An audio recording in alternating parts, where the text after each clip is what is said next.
Well, you're about to find out. I heard him speak first time about 2 months ago.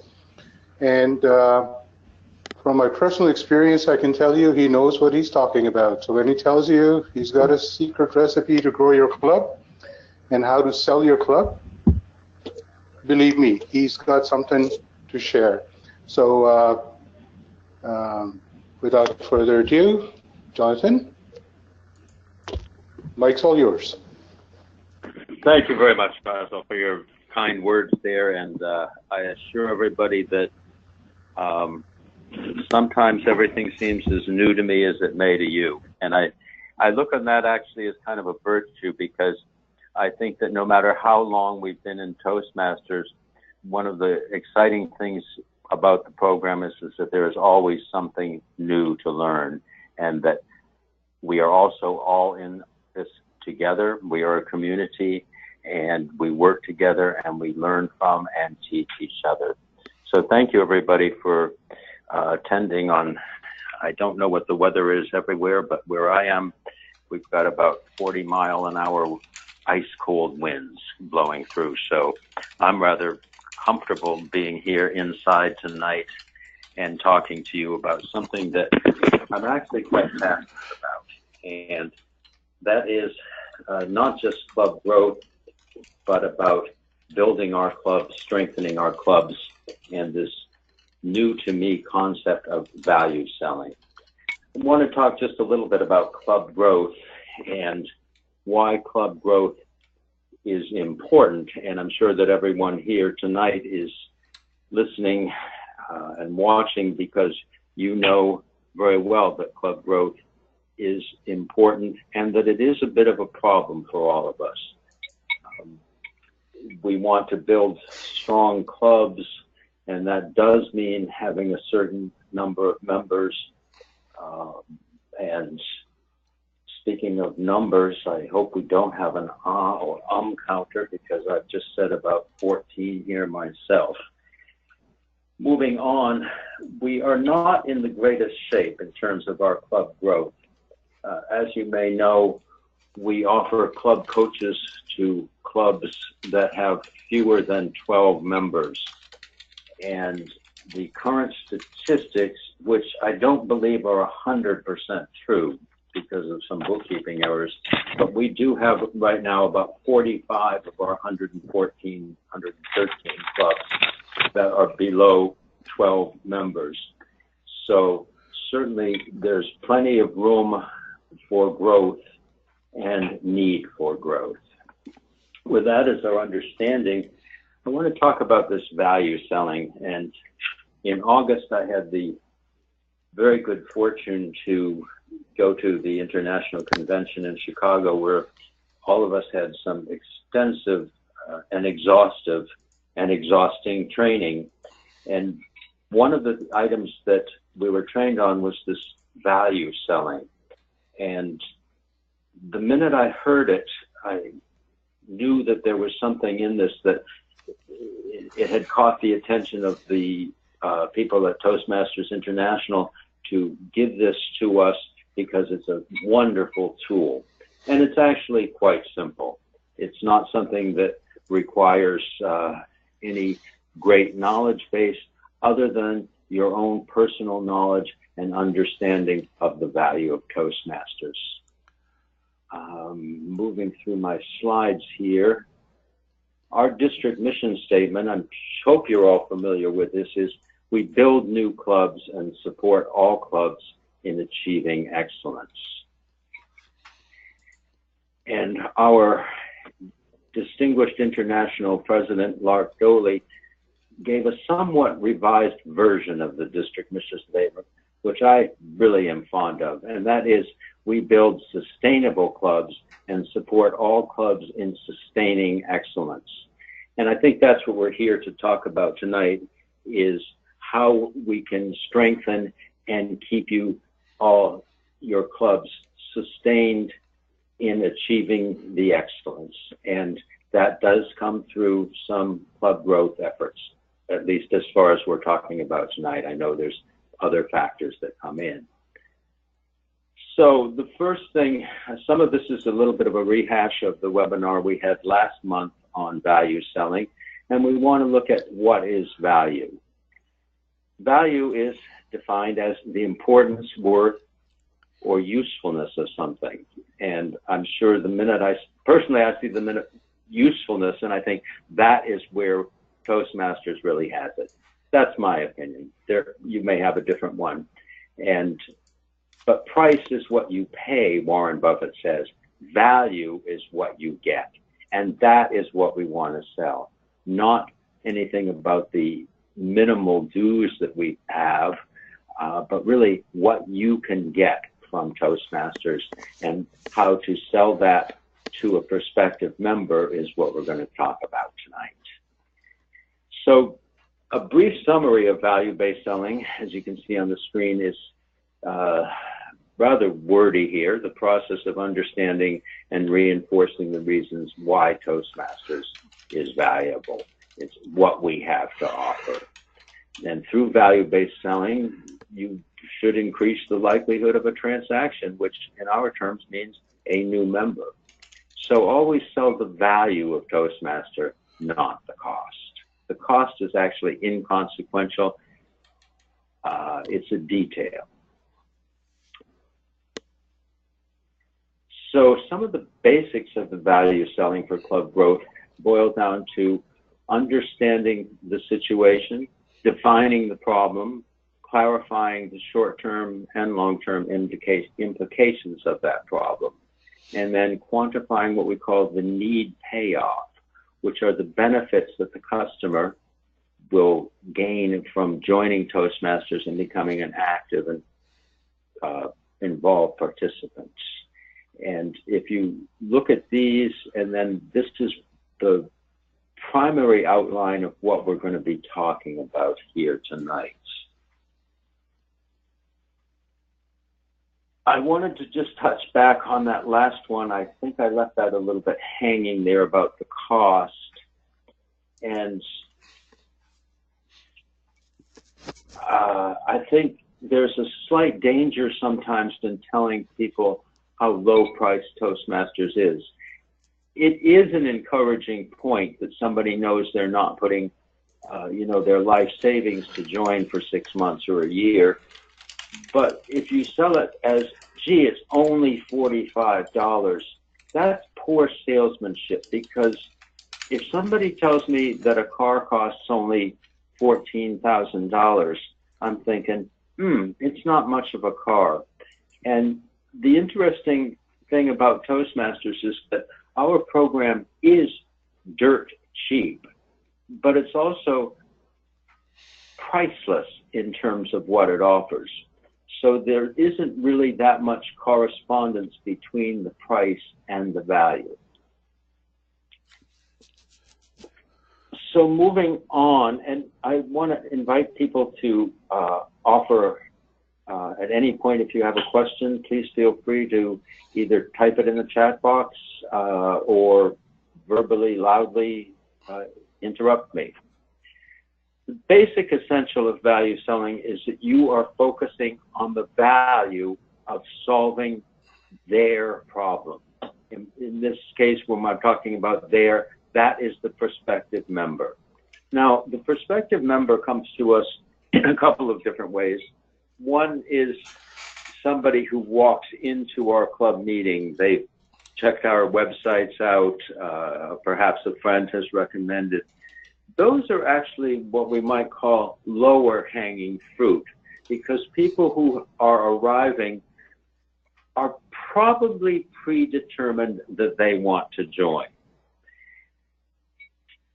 And in fact, statistically, 60% of a sales job is done as soon as the customer approaches the salesperson.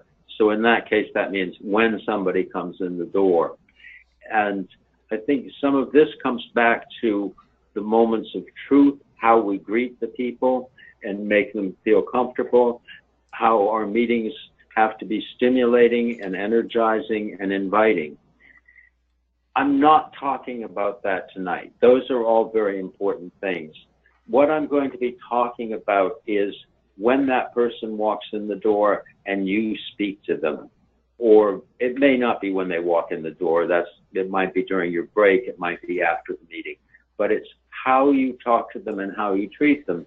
This is also going to come in important when you're talking to somebody who hasn't come to the meeting, but it's somebody that you feel could be a member, should be a member, would benefit from Toastmasters. This might be a coworker. It might be a boss. It might be a supervisor. You have to be a little bit careful on some of the pecking order with these things. It might be your brother-in-law, your sister-in-law, your boyfriend, your girlfriend, somebody who knows that you're in Toastmasters, but perhaps hasn't thought of joining. They're a little higher up on the tree, a little bit harder to pick. So we are talking about the value of solving this person's problem. And remember, one of the key things here is it's not about you. You don't need to tell them initially, gee, I came to Toastmasters and I've done this and I achieved my DTM and, you know, I was club president last year and now I'm club secretary and blah, blah. Don't talk about yourself too much. It's all about the customer. And so we can say that value selling is really more about the art of listening. And we all know that that's a valuable skill. We practice it every week in Toastmasters when we have our quizmaster at the meeting. You are listening to what they have to say. And listening means asking questions. It doesn't just mean letting them have the floor. And we have what are called OPC questions. And let's take a look at those. O is for open-ended. And this would be something kind of loose that opens up the conversation beyond the social niceties.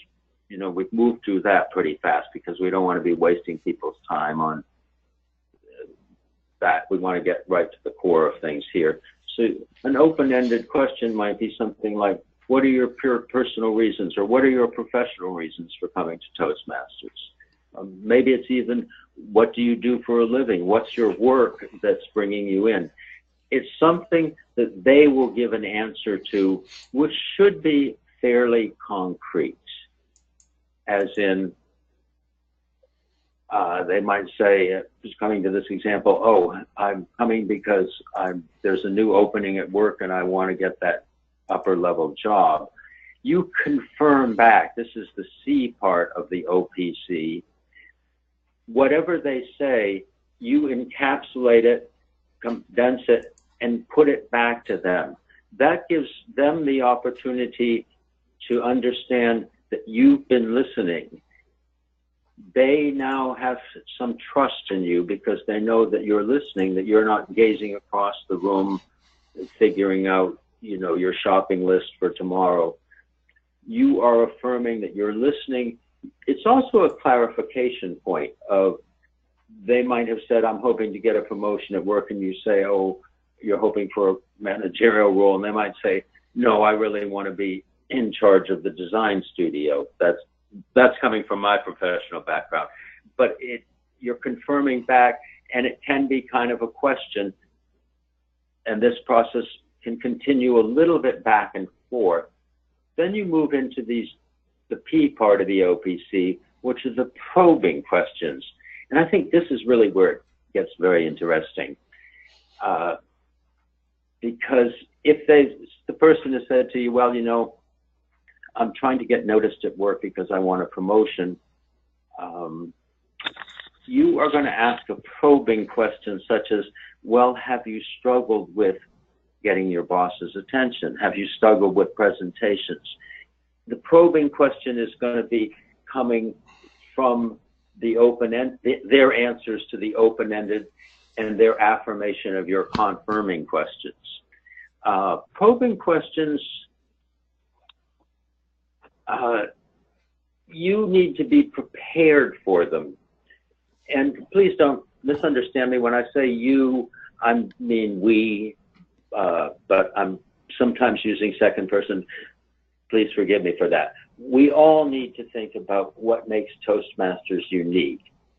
And what we have gained from it helps us define that, but also you need to look at the larger picture. And what do we offer that can help with whatever we've determined that the problem with this person was? We offer, and I'm giving a number here that I may misquote on, somebody please correct me. I believe there are 330 competencies, core competencies that we now offer through Pathways. Wow, that's a lot to hold in your head. But if you were to go through that list and just choose a half a dozen of those, a dozen, these are some of the core values, the essential things that we offer in Toastmasters. They're very specific. Perhaps you're going to be thinking of something broader. You know, one of the basics of Toastmasters that I think we all love is the fact that it's very real, that we're practicing.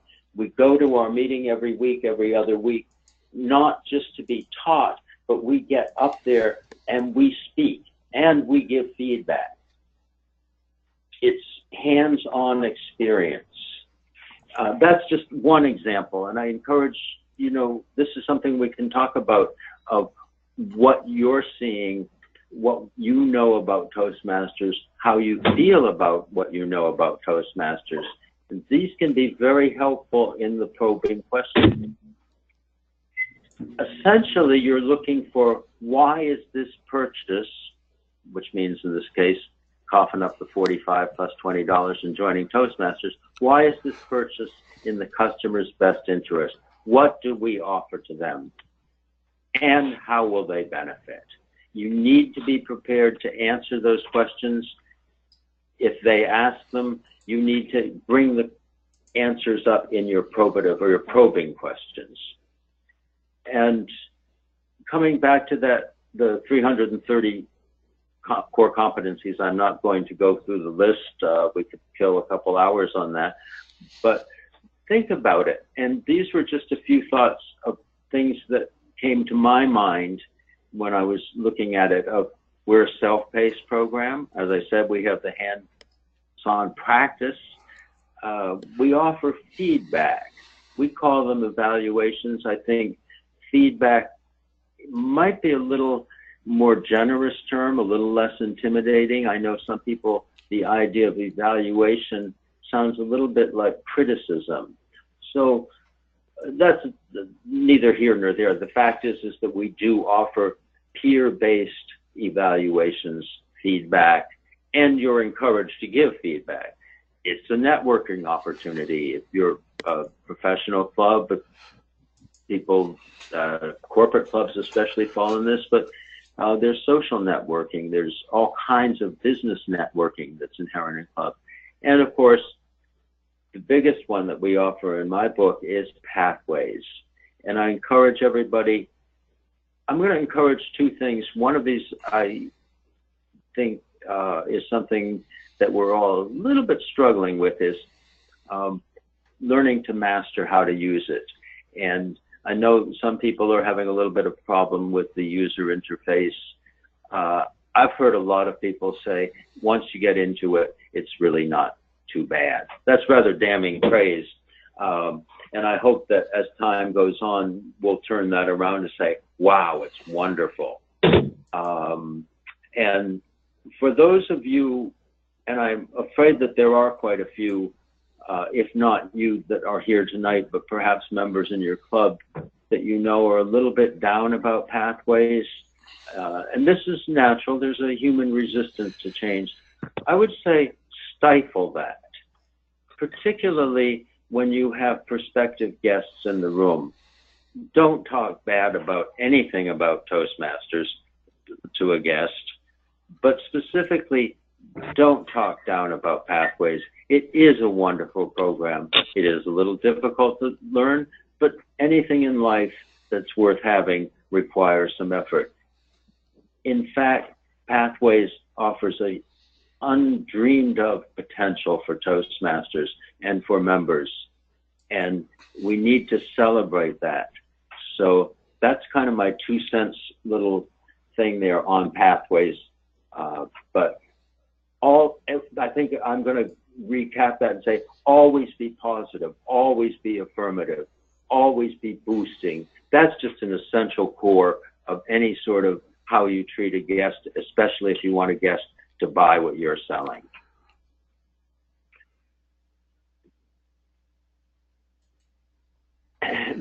Coming to a bit of a closer here, I consider that there are 4 main principles to the value selling, and that is to focus on solving their problem. That is really the big one. Always remain specific about the value. Yes, sometimes we're all a little vague, but come in and say, you know, it's wonderful. You get to practice a speech. It's hands-on experience, as I said before. Talk about feedback. Talk about how that actually works. Tell people that, you know, you are getting feedback from your peers, and vice versa. You're giving feedback from your peers. Always make sure that you have what we would say mutually meaning value in your interaction. Don't waste time. Don't waste their time. Don't waste your time. People's time is valuable. I know people who go to very early morning meetings. They want to get out of there and get to their job. People that go to the evening meetings, you know, it's 8 o'clock, 9 o'clock. They want to get home. Keep the small talk to a minimum. Focus on what you want to do. What you want out of this is to sell them and have them become a member. Lastly, facilitate their buying, not your sales process. And I'm going to come down a little hard on this. Don't fumble around with that damn membership application. It is not that difficult. Hand it to them, have them fill it out, offer to answer any question. But it's pretty basic, 1, 2, 3, name, address, this and that. Make sure you know how much the payment is going to be in advance so that you're not fumbling around with, well, gee, you're joining in February, so we deduct this and we prorate this. Have that in your handbook. Have your treasurer figure that out. Have your notes with you. Make that simple. You are not, this is not buying a mortgage, buying a house, getting a mortgage, getting a business loan. This is simple. Keep it simple. Don't distract them, and always act like you know what you're doing, even if you're not 100% sure. So I want to come back to our district mission statement. And I'm very fond, as I said, of Lark Doley's modernized. We build sustainable clubs and support all clubs in sustaining excellence. We can only sustain excellence if our clubs are vital, vibrant, and vivid. And that comes through member strength. We all need more members in our clubs. If you don't think so, please let me know, and I will gladly come to your club and figure out how to split it into 2 clubs. Are there any questions?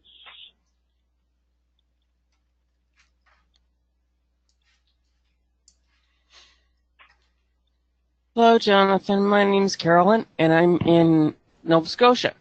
I'm VPM for I'm VPM for one of the clubs, which I love. It'll be 2 years in January that I will since joined. Congratulations. Thank you. I'm a lifer. Love it. I have several questions. Sure. In my area, there is a stigma attached to Toastmasters in the sense, if I go up to somebody and say, have you heard about Toastmasters? Oh, yes, that's about public speaking. Door closed. Okay? So I hear you. I don't mean to stand on anybody's toes here, but what I have created, thanks to Toastmasters for helping this situation, is I have created a demographic where I've taken it to a TLI, and it was a test market, so I know it would work. Mm-hmm. It's basically a trade from the legacy program. And there are 7 branches, so I'm not going to go through all this, but there's communication, confidence, support, mentorship. At the top is public speaking. At the base of it, it says, your journey starts here. Mm-hmm. Okay? On the flip side, where it talks about all the jobs on the outside world related to the positions within the club and how that relates. That's the linchpin. I see people's faces light up. I'm like, oh, I didn't think of it that way. Yeah. Okay. Yes.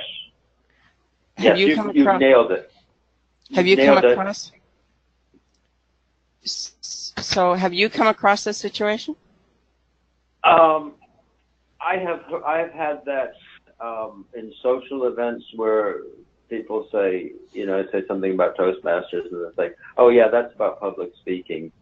And we do have the tagline where leaders are made, and I don't know if that really answers that. I'm very interested in this tree that you have, and I'm wondering, is that something that you can share? Sure, love to.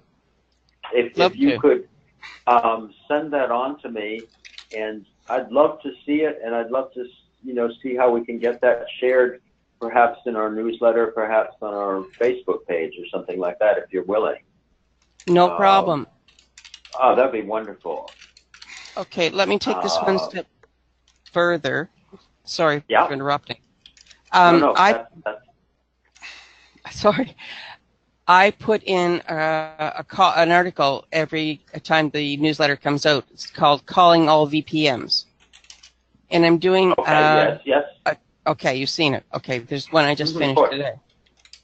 So what I can do, if it works for you, I mean, I'll also give it to you, is I can put that in the newsletter. And and show both sides. That would be wonderful. And then we can get it going. But the other issue I have is getting people motivated. I've now done 6 articles and asked people particularly the VPMs of their clubs, to come back and tell me what they've tried, what's worked, what hasn't worked, and then put them on the district newsletter and on the website and wherever else we want to throw it. I haven't got one response. What's missing?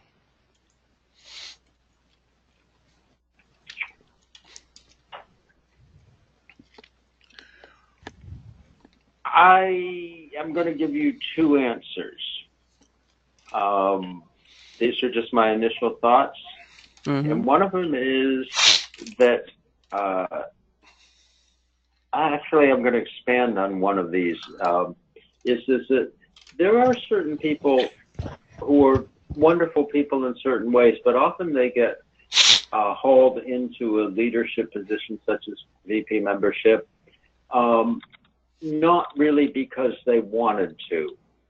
And that's where I think sometimes we fail as individuals to sell the value of a club office. And if people are being told, oh, gee, it's no work and we just need a name to send in to fill the position, people will not rise to the position. So when we recruit club officers, and that process should start actually fairly soon. Start looking at your newer members and seeing who's interested, and boost what it means to be a club officer. Don't flinch or don't lie about saying it's really nothing, because if you say that, people will do nothing. I think that's what you're kind of finding. The second thing is, perhaps some of your people are that way, but perhaps some of them just aren't fully motivated yet. And what you're doing, they're not seeing the value in it. So please don't think I'm turning this against you. No, I don't. I'm trying to work with you to say, this is a good example of how we can value sell what it means to be vice president membership and why it's important. I would love to work with you on that. Perhaps we could have an offline thing. No problem. I find it fascinating, actually, and I don't have answers on. Wish I did, but I'd love to work with you on that. Thank you very much. I appreciate it. Okay, thank you, Carolyn. And if you'll send me a copy of that tree, I will then have your email. And if you just tossed in some thoughts and stuff like that, and we can start this as an email dialogue. Do you want to talk for a minute offline tonight when we're finished? Sure. Yeah. Okay. Okay, thank you. That's great. Thank you, Carolyn.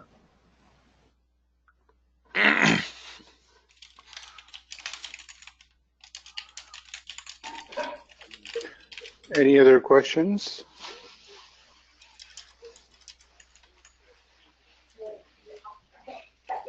Well, while you guys are thinking of questions, I just wanted to mention that this webinar will be available online and on the Facebook page, and if somebody wants to review it, they're welcome to.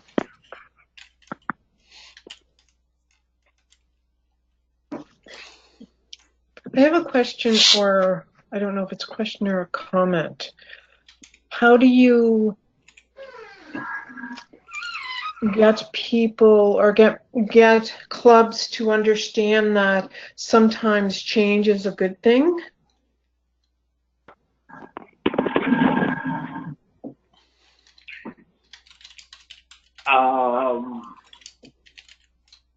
I think that's a good roundtable discussion, and I recall when Pathways was,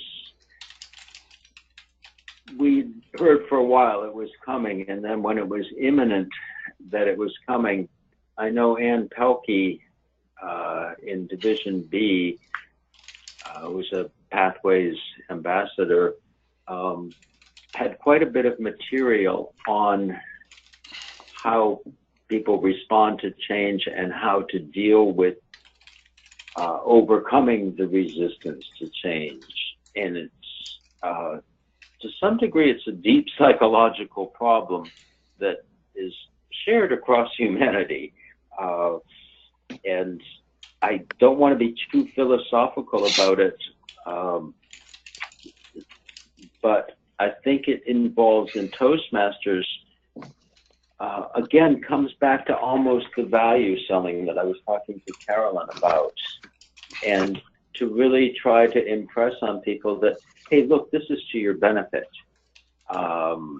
If it's Pathways and you're trying to sell it to an older member who is resistant to the idea of using a computer, remember there is a back out on that they can get the printed material. If it's I'm focusing on Pathways. If you can give me a specific, maybe I could give a different answer. Okay. The clubs, as you know, in a lot of the clubs here in Nova Scotia, I can't say for the other areas, but certainly in Nova Scotia, a lot of our clubs are struggling with membership. Mm-hmm. And if clubs are not willing to change or have hard looks at what they're doing, mm-hmm. that those situations, if changed, may increase member turnout. It may increase membership uptake. Right, right. How do you help the club understand that change may be good? You can't beat it in with a stick, unfortunately, because I know that would be a very easy solution. I think it's one of those situations where you can lead a horse to water, but you cannot force the horse to drink.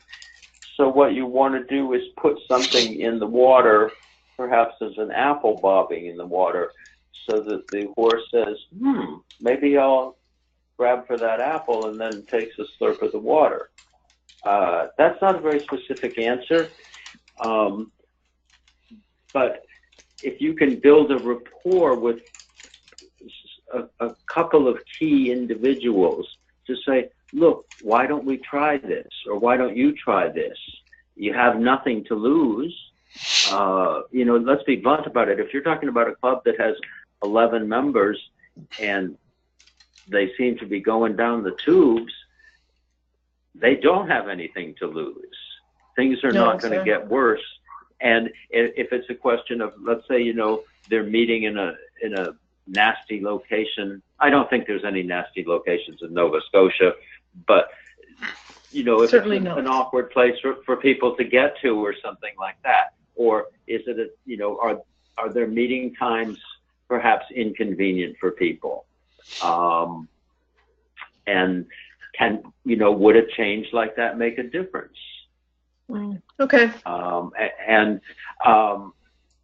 You know, I would, again, I'd love to have a little more conversation with you on that. Certainly. Are you going to be in Moncton next week? I am, yes. Let's try to talk then. Okay, great. Perhaps when it's over or something, we can take a few minutes and talk about it. Okay, perfect. Thanks, Sherry. Okay. Great. Thank you, Sherry and Jonathan. Jonathan, there was a question online here, and the question is from Betsy. It says that I sent an email requesting, oops, wrong button here. So she was requesting a club coach. The email was sent to the District 45 website, and nobody heard back. Betsy, if you're online, would you like to say a few words to it? Yeah, I don't know what the glitch was that when you do something on the website by contacting, that word should have gotten to me. Perhaps there was some technical problem, and I apologize for that. And Betsy, if you would actually just email me directly, I will make sure that I talk with Bob Bechtold, our club coach chair, and we will do what we can. There are a couple of things on club coaches that, remember, with as many struggling clubs as we have, that opens up a lot of opportunities. And I know there are a lot of people out there who want to work with struggling clubs to be a club coach, because that is a requirement for DTM. So please send that on to me, Betsy, and I'll make sure that we take care of it.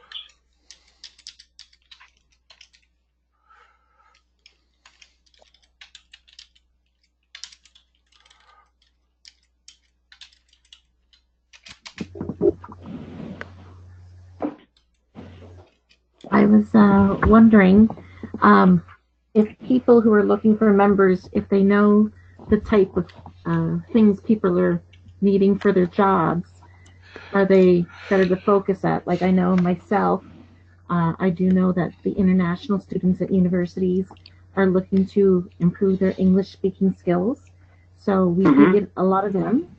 We also focus union people who are looking to sharpen their parliamentary procedure skills. And myself, being a nurse, an LPN, they're trying to focus on improving our leadership skills in the workplace. And many unions offer education and leadership premiums.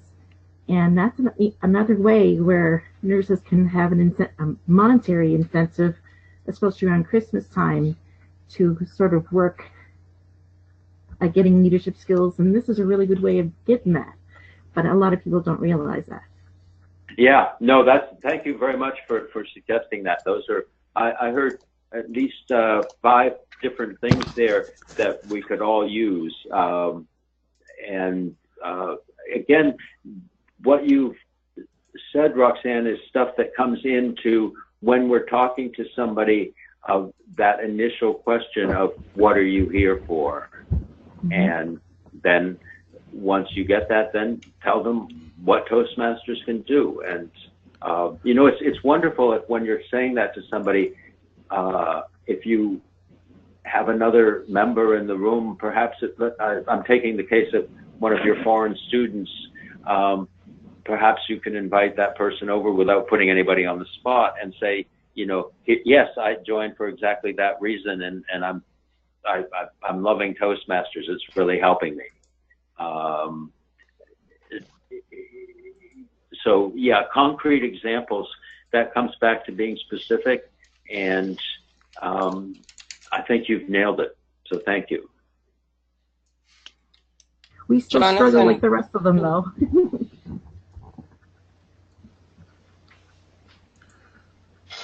Roxanne, it's Carolyn.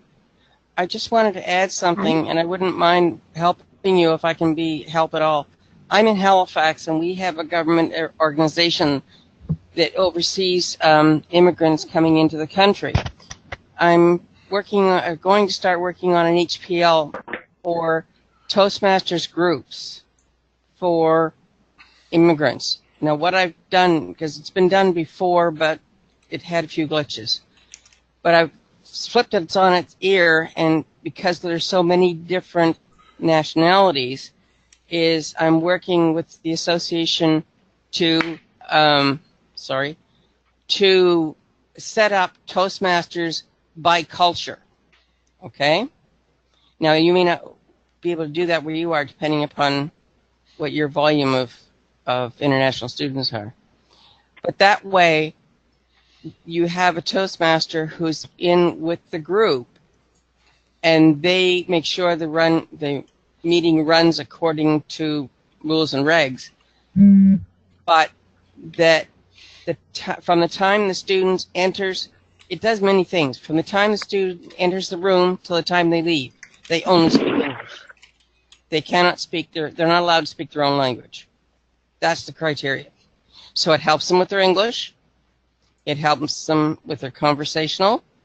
It helps them with their written. You see where I'm going with this? So if you're interested in doing something like that, I'd be more than happy to help you. Carolyn, this is Fazil here.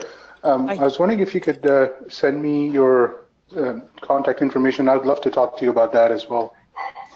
Sure. Nope. Okay. How do I get a hold of you?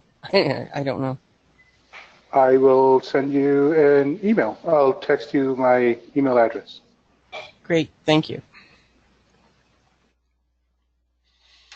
I should have also introduced myself. I'm the president this year of the Cape Breton Toastmasters. So we're sort of isolated in our own area. Oh my, and, yes. And we have people that travel sometimes over an hour to come to our meetings. We have our meeting places in Sydney, but we have people that come from Eskasoni, Big Pond, New Waterford. I come from North Sydney, so it's a big area. So we're easy to get people to come to the door as guests, and we will get students. Students have usually the shorter duration in membership, but we welcome everybody. It's the ones that are business people and people that are close to retirement or retired that tend to stay longer.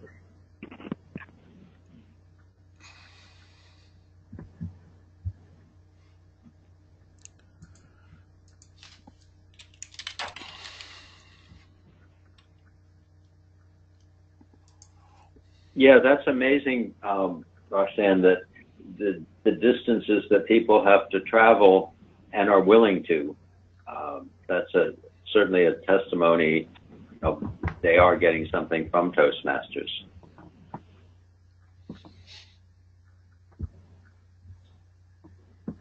I can attest to that. I've been a member for 17 years, and the gentleman that comes from Eskasoni, who's a tribal leader and goes to every powwow, he's been in it for off and on over 30 years. Oh my goodness! Oh my! That's.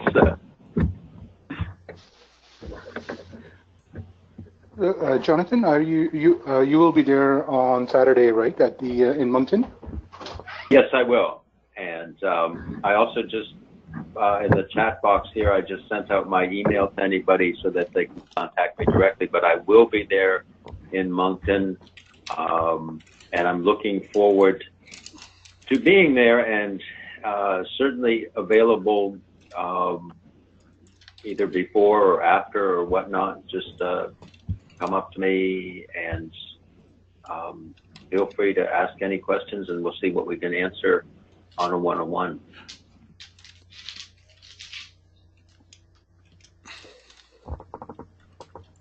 Awesome. Thank you very much, Jonathan. If we have any more questions, this would be the right time to ask before we close the meeting.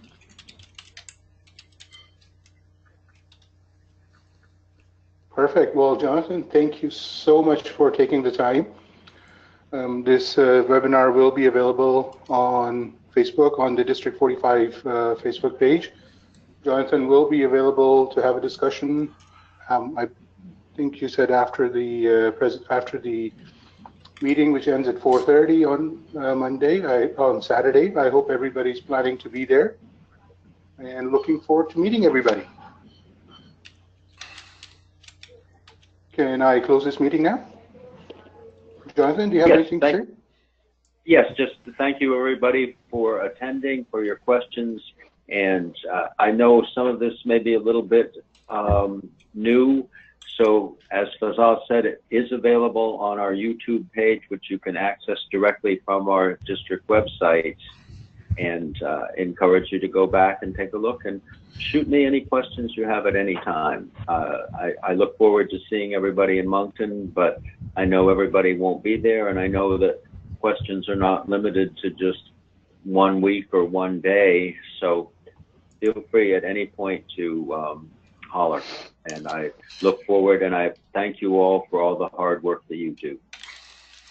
Great, thank you, Jonathan. Just a quick closing word. If you have any topics, there are a couple of things that came up today, which I'll bring up with some of our planners to hopefully hold another session in the future on that topic. That was club sustainability, club growth, membership retainment, etc.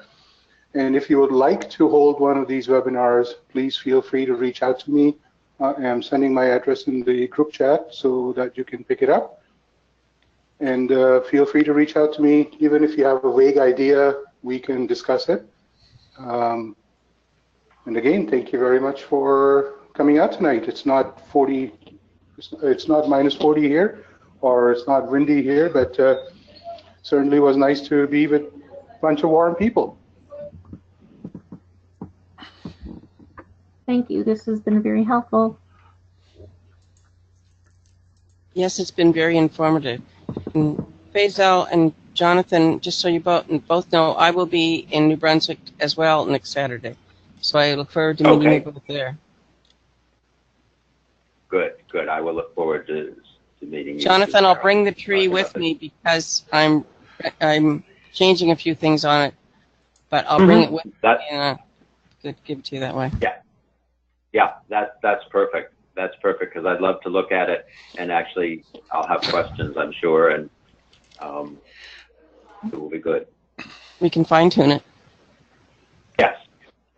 And maybe, Carolyn, you can kick off the new year with a presentation on one of our webinars in January. That's something I'd like to talk to you about when I see you next Saturday. Oh, yeah. I'll bring my sign. We got a lot of good stuff, kids. Awesome.